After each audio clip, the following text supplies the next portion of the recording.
Pemuda tampan yang hidup di kota. Bab 04. Benar-benar puas. Yolanda menatap Benson dengan belas kasih. Lalu dia peluk pemuda itu dengan kasih sayang. Sebagai seorang ibu, dia cepat sekali merasakan empati. Terlebih Yolanda baru saja melahirkan seorang bayi sekarang. Kalau ada apa-apa, kau bisa beritahu aku. Aku pasti akan membantu, tutur Yolanda tulus. Benson tersenyum miring, perlahan dia melepaskan diri dari pelukan Yolanda. Hubungan kita hanya sebatas saling untung, Tante. Aku tak ingin ada hubungan emosional di antara kita, pungkasnya. Aku hanya peduli padamu. Apa tidak boleh? Tanggap Yolanda. Dalam pekerjaanku, aku selalu memegang prinsip tak akan mencampuri masalah pribadi pelangganku. Dan begitu pun sebaliknya, jelas Benson. Setelah berucap begitu, dia keluar dari mobil dan segera pergi. Tak lupa juga Benson ambil tas ransel yang tergeletak di lantai. Dengan helaan nafas panjang, Yolanda keluar dari mobil. Dia menoleh ke arah CCTV. Tanpa pikir panjang, Yolanda bergegas mengurus rekaman CCTV untuk menghilangkan jejak kemesraannya bersama Benson tadi. Kini Benson sudah tiba di gedung apartemennya. Saat dirinya keluar dari lift, sosok Priti tampak berdiri di depan pintu unit apartemennya.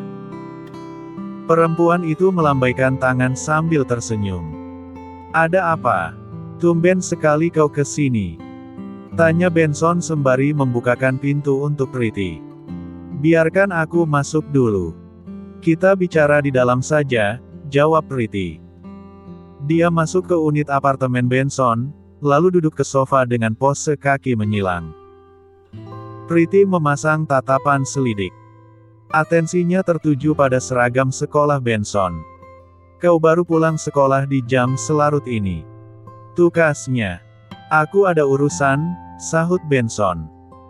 Ia mengambil 2 soda dari kulkas untuk dinikmatinya bersama Priti. "Urusan khusus ya?" selidik Priti. "Itu juga. Jadi kau mau membicarakan apa?" tanggap Benson seraya menyodorkan soda untuk Priti. "Ya ampun. Kau masih belum berani meminum minuman kayak gini."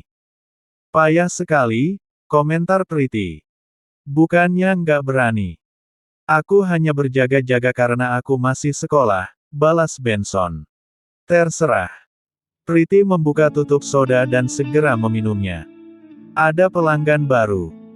Dan dia menginginkanmu," lanjutnya. "Kau kesini hanya untuk membicarakan ini. Padahal biasanya kau memberitahuku lewat pesan." Benson mengerutkan dahinya. "Masalahnya pelanggan ini agak istimewa. Jadi aku rasa kau pantas mengetahuinya sebelum bertemu." "Istimewa? Apa dia cacat? Buta? Cek." Priti berdecak saat mendengar tanggapan Benson. "Bukan itu. Dia istimewa karena merupakan salah satu komplotan penjahat.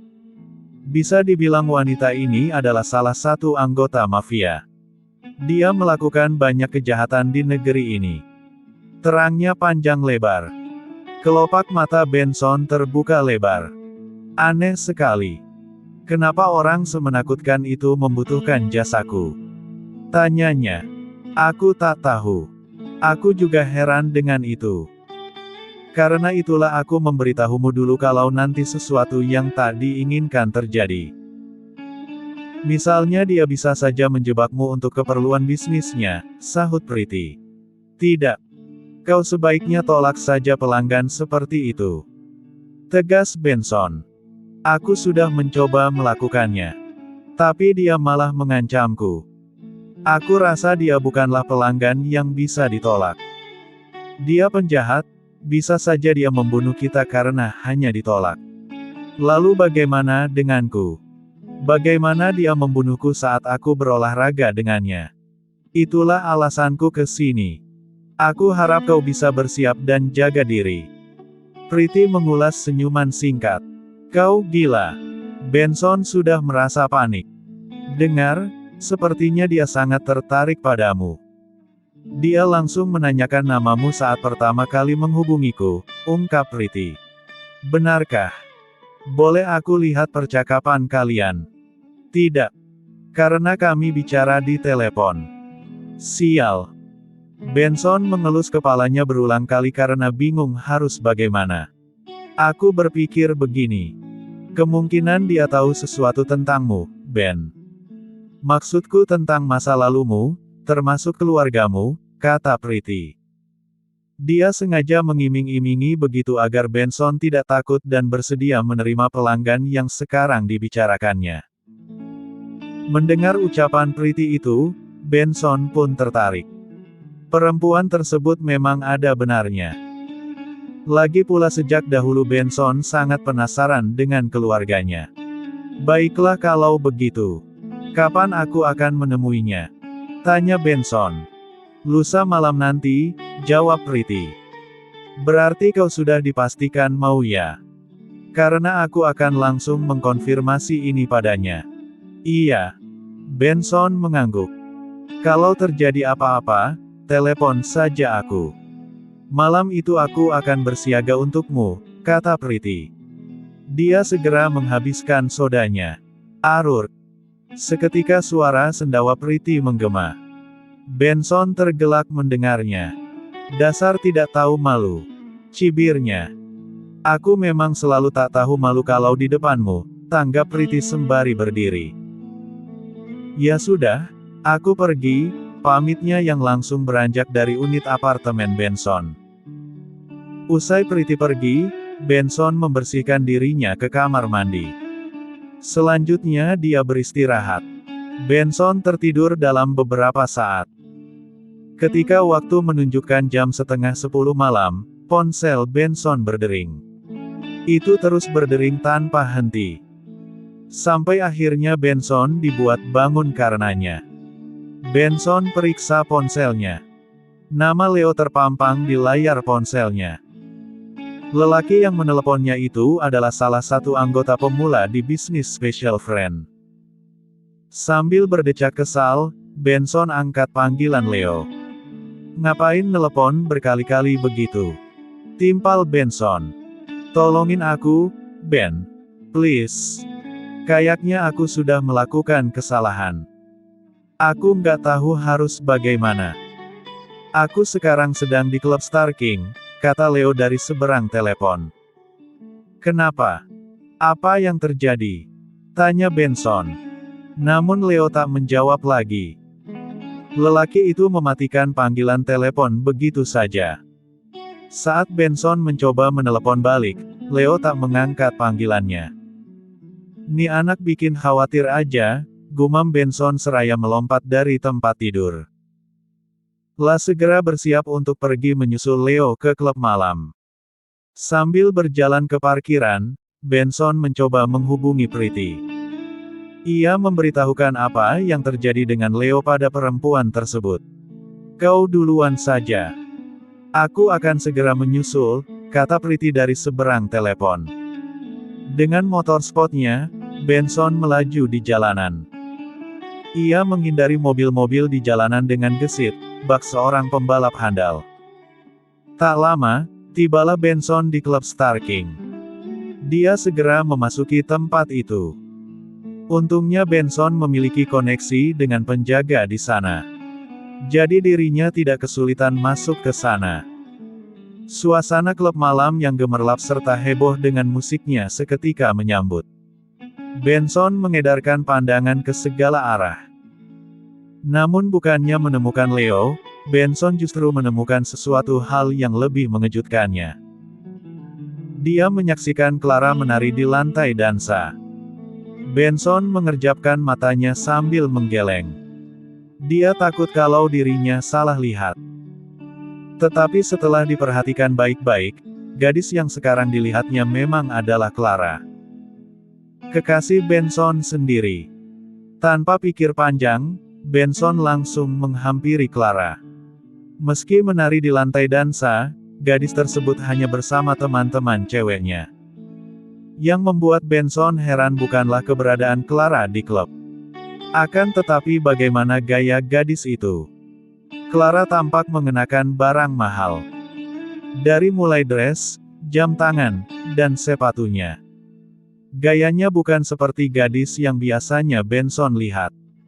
Benson pegang tangan Clara. Ulahnya sukses membuat Clara berhenti menari. Gadis tersebut langsung menoleh ke arah Benson. "Beraninya kau." Clara hendak mengomeli lelaki yang berani menyentuhnya. Namun dia langsung terdiam saat mengetahui lelaki itu adalah Benson. Benson. Gagap Clara. "Kita sepertinya perlu bicara." Seru Benson yang segera membawa Clara menjauh dari keramaian. La membawa gadis itu ke balkon. Saat tiba di sana, dia hempaskan tangan Clara begitu saja. Aku bisa jelaskan," ucap Clara. "Jelaskan." Geram Benson yang naik pitam. Dia merasa dibohongi, padahal pada kenyataannya dirinya juga membohongi Clara. Benson memperhatikan penampilan Clara dari ujung kaki hingga kepala. Jelas cewek itu mengenakan pakaian dan aksesoris bukan merek kaleng-kaleng. Akan tetapi Clara cantik sekali dengan dress serta make up tipis di wajahnya. Benson sempat terpesona, namun itu tak berlangsung lama. "Aku sebenarnya punya orang tua, dan aku tidak miskin seperti yang pernah aku sebutkan," ungkap Clara. Matanya mulai berembun. "Lalu kenapa kau minta uang padaku?" timpal Benson. "Aku punya alasan untuk itu. Aku terpaksa melakukannya karena jajan yang diberikan orang tuaku sangat sedikit," sahut Clara. "Sesedikit apa sampai kau harus meminta uang dariku?" 100.000 sehari. Kata mereka aku harus terbiasa dengan uang pas-pasan. Dengan uang segitu mereka ingin aku menabung dan pintar mengatur uang. Tapi di zaman begini, 100.000 sehari mana cukupkan? Clara memberikan penjelasan panjang lebar. "Itu lebih dari cukup. Kau tidak tahu kalau aku pernah pergi ke sekolah tanpa uang jajan sepeser pun di kantongku," kata Benson. "Aku tak menyangka kau begini. Sepertinya alasan kau memacariku hanya karena uang. Kalau begitu sebaiknya kita putus." Tukasnya sembari hendak beranjak meninggalkan Clara. Dengan cepat Clara menghentikan Benson. "Awalnya memang begitu, Ben. Tapi lama-kelamaan aku benar-benar jatuh cinta padamu. Aku mohon maafkan aku. Mohonnya. Dan kau harus tahu, aku berusaha keras menjaga diriku dari cowok lain selain dirimu. Aku menolak banyak cowok demi kau.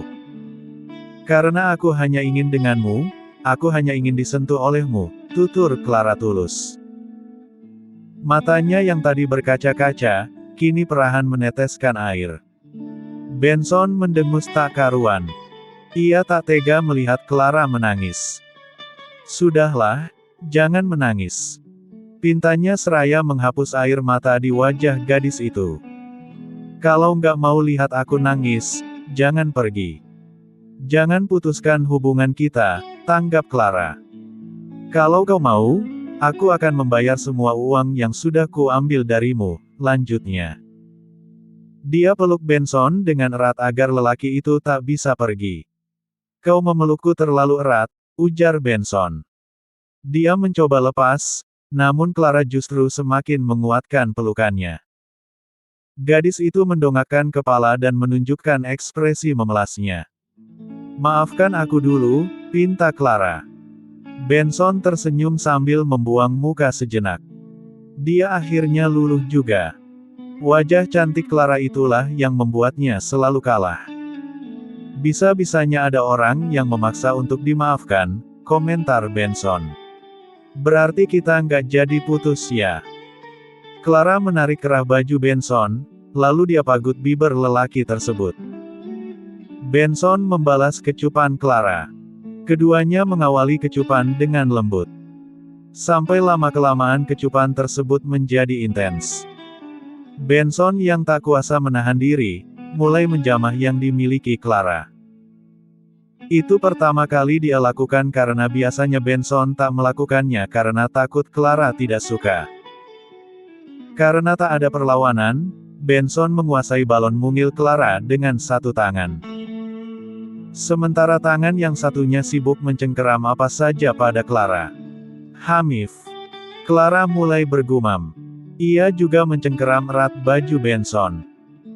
Bersamaan dengan itu, ponsel Clara berdering.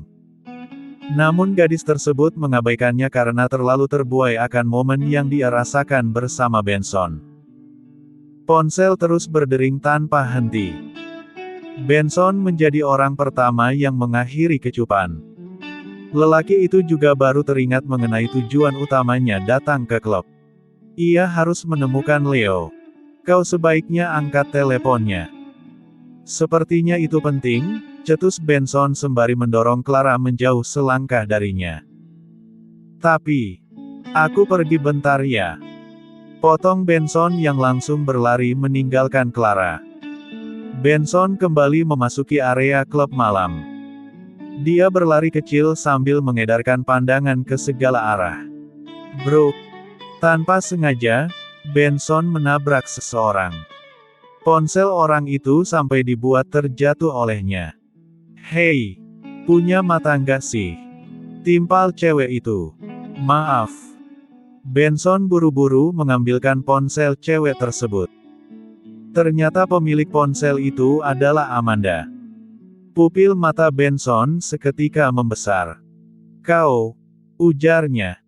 Entah takdir aneh apa yang membawa Benson hari itu. Dia tak hanya kebetulan bertemu Clara, tetapi juga Amanda. Kak Benson. Seru Amanda antusias.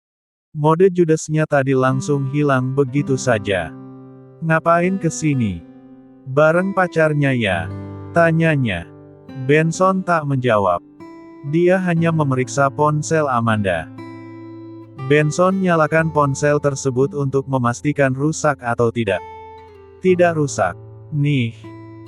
Ambillah, kata Benson sembari menarik tangan Amanda, lalu dia serahkan ponsel ke genggaman gadis itu. Benson segera pergi dengan tergesa-gesa. Tak peduli seberapa keras Amanda memanggilnya. Benson sudah menelusuri bagian lantai dansa dan bar. Jika dia tak menemukan Leo di sana, maka berarti kemungkinan pemuda itu ada di ruang VIP. Satu persatu Benson periksa kamar VIP dengan hati-hati. Karena itu pula dia juga tak sengaja melihat pasangan yang melakukan hubungan penting, pesta aduhai dan lain-lain. Sampai akhirnya Benson menemukan kamar Leo berada. Pemuda itu langsung berlari menghampirinya dengan wajah ketakutan. Akhirnya kau datang juga. Kenapa lama sekali? Timpal Leo. Benson segera menoleh ke arah wanita gemuk yang tergeletak di sofa dalam keadaan ditutupi selimut. Wanita itu tampak tak sadarkan diri. Apa yang terjadi padanya? Tanya Benson. Tadi kami berolahraga. Tapi tiba-tiba saat baru selesai mencapai tujuan, dia sesak nafas dan pingsan begitu saja. Aku juga melihat asetnya mengeluarkan banyak darah. Aku takut. Jelas Leo. Astaga. Kenapa kau tidak melapor dan langsung membawanya ke rumah sakit? Balas Benson. Anu. Masalahnya, aku tidak yakin apakah dia masih bernafas atau tidak, sahut Leo. Benson bergegas memeriksa kondisi wanita gemuk itu. Untungnya wanita tersebut masih bernafas. Benson lantas merasa lega. Bagaimana? Dia masih hidup kan? Tanya Leo. Ya, kau beruntung. Aku rasa dia akan sadar sebentar lagi, kata Benson. Lalu bagaimana dengan darah di situnya? Balas Leo. Kita akan tahu saat dia sadar nanti. Benson menghela nafasnya. Dia duduk ke sofa dan menyalakan sebatang rokok. Baiklah kalau begitu. Kau akan menemaniku di sini sampai dia sadarkan. Leo duduk ke sebelah Benson sambil memegangi lengan lelaki itu. Ya, jawab Benson singkat. Huf. Syukurlah kalau begitu. Sumpah, Ben. Aku tak mau lagi melakukan pekerjaan ini. Setelah ini aku mau berhenti, ungkap Leo yang merasa kapok. Benson tergelak geli. Dapat masalah gini aja kau udah nyerah, cemen kau. Cibirnya. Leo hanya cemberut. Dia tak menanggapi cibiran Benson. Tak lama, wanita gemuk itu akhirnya bangun. Dia perlahan duduk sambil tersenyum menatap ke arah Leo. Itu luar biasa, Leo. Ujar wanita gemuk itu. Keningnya mengernyit saat melihat ada Benson. Siapa dia? Tanyanya. Dia temanku. Aku memanggilnya karena takut kau tadi mati, ungkap Leo. Aku. Apakah sebelum berolahraga dengan Leo kau masih pera? Bla bla bla, tante cantik. Sergah Benson dengan senyuman manisnya. Ia bertanya sambil mematikan rokoknya. Benson juga sengaja memotong perkataan wanita gemuk tersebut. Apa itu jelas? Hehe. Wanita gemuk itu tersipu sambil memegangi tengkuknya. Kau benar, aku pera, bla bla bla tua. Tapi bagaimana kau tahu? Lanjutnya. Benson langsung tertawa terbahak-bahak. Ia sudah menduga kalau itulah alasan kenapa aset wanita gemuk itu mengeluarkan bukti. Sementara itu, Leo dan sang wanita gemuk tersebut hanya bisa menatap Benson dengan heran. Kenapa tertawa? Apa ada yang lucu? Tukas Leo. Benson segera berhenti tertawa. Dia perlahan mendekatkan mulutnya ke telinga Leo. Kau harus ingat, kalau cewek yang masih pera, bla bla bla itu, melakukan hubungan ehem-ehem untuk pertama kalinya, kadang milik mereka mengeluarkan noda bukti. Jadi itu hal normal. Bisiknya. Setelah berucap begitu, Benson pergi dari ruang VIP. Dia sekarang berjalan menyusuri lorong menuju tangga. Langkah Benson terhenti saat melihat kedatangan Priti. Perempuan itu tampak tergesa-gesa. Bagaimana? Leo tidak membuat masalah kan? Tanya Priti. Ya, semuanya sudah selesai. Kau bisa pergi, jawab Benson. Kau mau pulang? Balas Priti. Iya. Benson menjawab singkat. Dia berjalan melewati Priti sambil memasukkan dua tangan ke saku celana. Kau tidak mau bersenang-senang dulu? Aku baru saja sampai, ajak Priti. Enggak. Bye. Tanggap Benson sembari mengangkat salah satu tangan. Tanpa menoleh ke belakang untuk menatap Priti. Benson benar-benar langsung pulang. Saat keluar dari parkiran dengan motornya, dia melihat Clara masih ada di balkon. Sepertinya gadis itu sedang menunggu Benson. Tin. Benson sengaja memencet klakson untuk memanggil Clara. Gadis itu pun langsung menoleh. Ben. Panggil Clara sambil berpegangan ke pagar balkon. Benson tak mengatakan apapun. Dia membuka kaca helmnya. Sambil menatap Clara, dia melakukan panggilan telepon. Pulanglah, sayang. Tempat itu tidak cocok untukmu. Tempat itu tidak cocok untuk kita.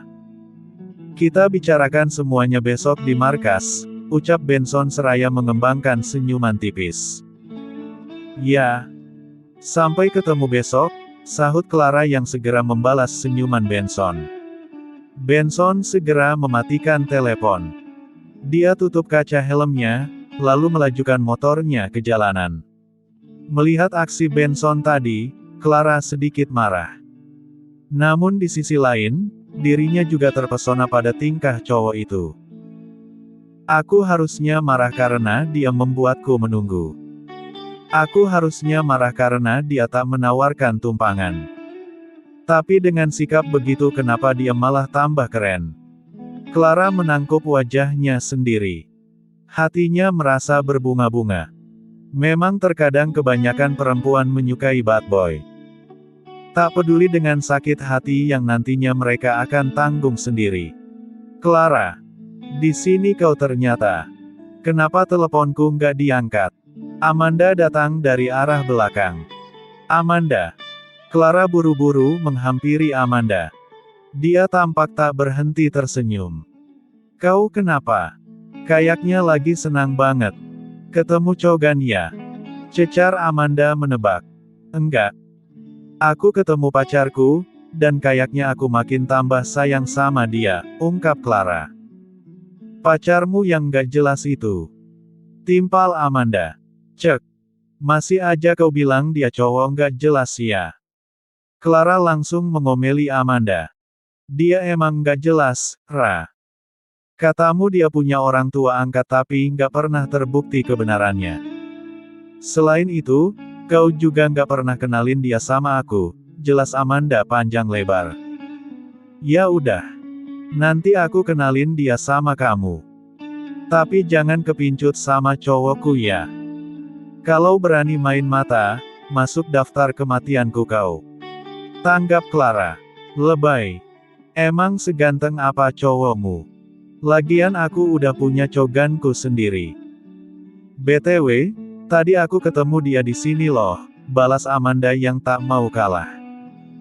Cogan yang mana? Coganmu kan banyak. Ada Kak Regan, Kak Dylan, dan lain-lain, tukas Clara. Ah, semua yang kau sebutkan gak ada. Pokoknya mereka itu kalah sama yang ini. Itu loh, guru les privat baruku. Oh itu. Mana orangnya? Dia masih ada. Clara langsung mengamati ke belakang Amanda. Dia udah pergi. Kayaknya dia punya urusan penting sampai tergesa-gesa gitu. Amanda mendengus kasar. Udah. Nanti bisa ketemu lagi kok. Ayo. Kita mending pulang aja, ajak Clara sembari merangkul pundak Amanda. Oh iya, aku punya ide bagus. Gimana kalau kita double date? Aku ngajak pacarku, terus kau ajak guru les privatmu itu. Gimana? Usulnya.